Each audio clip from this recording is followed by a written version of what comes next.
दो मेंढकों से मिला जीवन जीने का सबक। मैं कुछ दिनों से परेशान चल रहा था। मेरी नौकरी कोविड-19 के कारण जा चुकी थी। 1 साल हो चुका था, कहीं नौकरी ही नहीं लग रही थी। हमारे घर के लिए ये बड़ी मुश्किल घड़ी थी। समझ में नहीं आ रहा था कि अब घर का खर्चा कैसे चलेगा। मैं वैसे तो छोटे मोटे फ्रीलांसिंग काम करके कुछ कमा लेता था, लेकिन उस आय से घर चलाना मुश्किल हो रहा था। मैं बड़ी बेसब्री से नए नौकरी की खोज में था, जो दुर्भाग्य से मिल नहीं रही थी। कहीं ना कहीं मेरे मानसिक स्वास्थ्य पर भी असर पड़ रहा था। एक दिन मेरा एक पुराना दोस्त मिला। हम लोग एक ही स्कूल से पढ़े थे। मुझे परेशान देखकर उसने कहा, देख, अब तेरे सामने परेशानी तो आ ही गई है। या तो हार मान ले और परेशान होता रह, या मुश्किलों का सामना कर। अगर तू नकारात्मक सोच रखेगा, तब तो दुनिया की सबसे बड़ी मुसीबत तेरे ही सिर पर गिरी है। और अगर तू सकारात्मक सोच रखेगा, तो अभी भी तू छोटे मोटे काम करके अपना काम तो चला ही रहा है ना। सारा खेल सोच का है। उसके बाद उसने मुझे एक कहानी सुनाई। एक बार दो मेंढक खेल रहे थे। वो खेलते खेलते एक दूध वाले की दुकान में घुस गए। वहाँ दूध के डब्बे रखे थे। फुदकते फुदकते वो दोनों मेंढक एक दूध के डब्बे में गिर गए। वो डब्बा दूध से भरा हुआ था। दूध वाले ने ध्यान नहीं दिया और उस पर ढक्कन लगाकर घर चला गया। अब दोनों मेंढक उस डब्बे में बंद हो गए थे। दोनों परेशान हो गए। सोचने लगे कि क्या करें, इस डब्बे से बाहर कैसे निकलें। बहुत देर तक दोनों सोचते रहे कि इस परेशानी का हल कैसे निकाला जाए। एक मेंढक बोला, भाई, हम बच नहीं पाएंगे।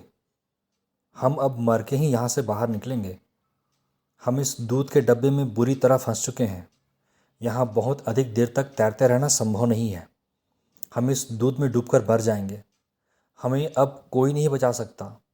हम यहाँ आए ही क्यों? हमें बाहर ही खेलना चाहिए था। हमारी मति ही मारी गई थी। वो मेंढक ये सब बोलता जा रहा था और साथ ही साथ उसका आत्मविश्वास कमजोर पड़ता जा रहा था। वो अब पूरी तरह से मान चुका था कि उसकी मृत्यु निश्चित है। वो अपने बचने की उम्मीद खोता जा रहा था। जैसे जैसे समय बीत रहा था, उसका विश्वास और मजबूत होता जा रहा था कि उसकी मृत्यु निश्चित है। और कुछ समय बाद उसकी नकारात्मक सोच अंततः उस पर हावी हो ही गई और उसकी मृत्यु हो गई। दूसरा मेंढक सकारात्मक सोच वाला था। उसे ये तो समझ में आ गया था कि वह फंस चुका है, लेकिन वो ये सोच रहा था, यहाँ से बाहर कैसे निकला जाए। मैं अपनी जान कैसे बचाऊं? इस बंद डब्बे में तो मेरी सांस घुट जाएगी। यदि जल्दी नहीं निकला तो यहीं दूध में डूबकर मर न जाऊं। नहीं, मैं ऐसे नहीं मर सकता। मुझे अपने आप को बचाना ही होगा। कैसे निकलूं मैं यहाँ से? वो मेंढक सोचते सोचते दूध पर तैरता रहा और उसने अपना आत्मविश्वास नहीं खोया। उसकी सकारात्मक सोच उसे बाहर निकलने की हिम्मत दे रही थी, क्योंकि उसे जीना था। वो तैरता रहा, तैरता रहा। चूंकि वो मेंढक लगातार उस दूध पर तैर रहा था, धीरे धीरे दूध गाढ़ा होता जा रहा था। दूध मक्खन का रूप लेने लगा। और जब दूध इतना गाढ़ा हो गया कि मेंढक का भार संभाल पाए, वो उस पर चुपचाप बैठ गया। जब दूध वाला अपने घर से वापस आया और उसने जैसे ही दूध के डब्बे का ढक्कन खोला, मेंढक फुदक कर बाहर निकलकर भाग गया। वो मेंढक बहुत खुश था, क्योंकि उसने मुश्किल समय में भी अपनी हिम्मत नहीं हारी और सही समय का इंतजार किया। यदि दूसरा मेंढक भी मुश्किल समय में हिम्मत से काम लेता, तो शायद वो भी जिंदा होता। बस सबकी सोच सकारात्मक नहीं होती। ये कहानी सुनाकर मेरा दोस्त बोला, हमें यदि जीवन मिला है तो परेशानियां तो आएंगी ही, पर हमें किसी भी हालात में निराश नहीं होना। हमें मुश्किलों का डटकर सामना करना है। कभी कभी मुश्किल हालात हमारे आत्मविश्वास को पूरी तरह तोड़ देते हैं और हमें लगता है कि अब सब कुछ समाप्त हो गया है। लेकिन उस समय अगर हम अपनी सोच सकारात्मक रखते हैं, तो वो बुरा समय भी बीत जाता है। समय कभी भी एक सा नहीं रहता।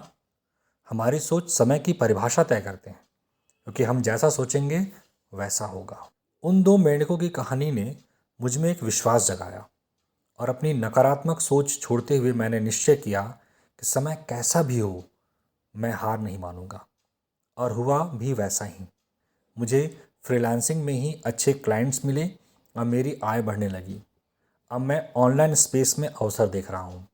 एक बात समझ में आ गई है कि केवल नौकरी होना या ना होना आपके खुशियों का पैमाना नहीं हो सकता, और जीवन में परेशानियां आती रहेंगी।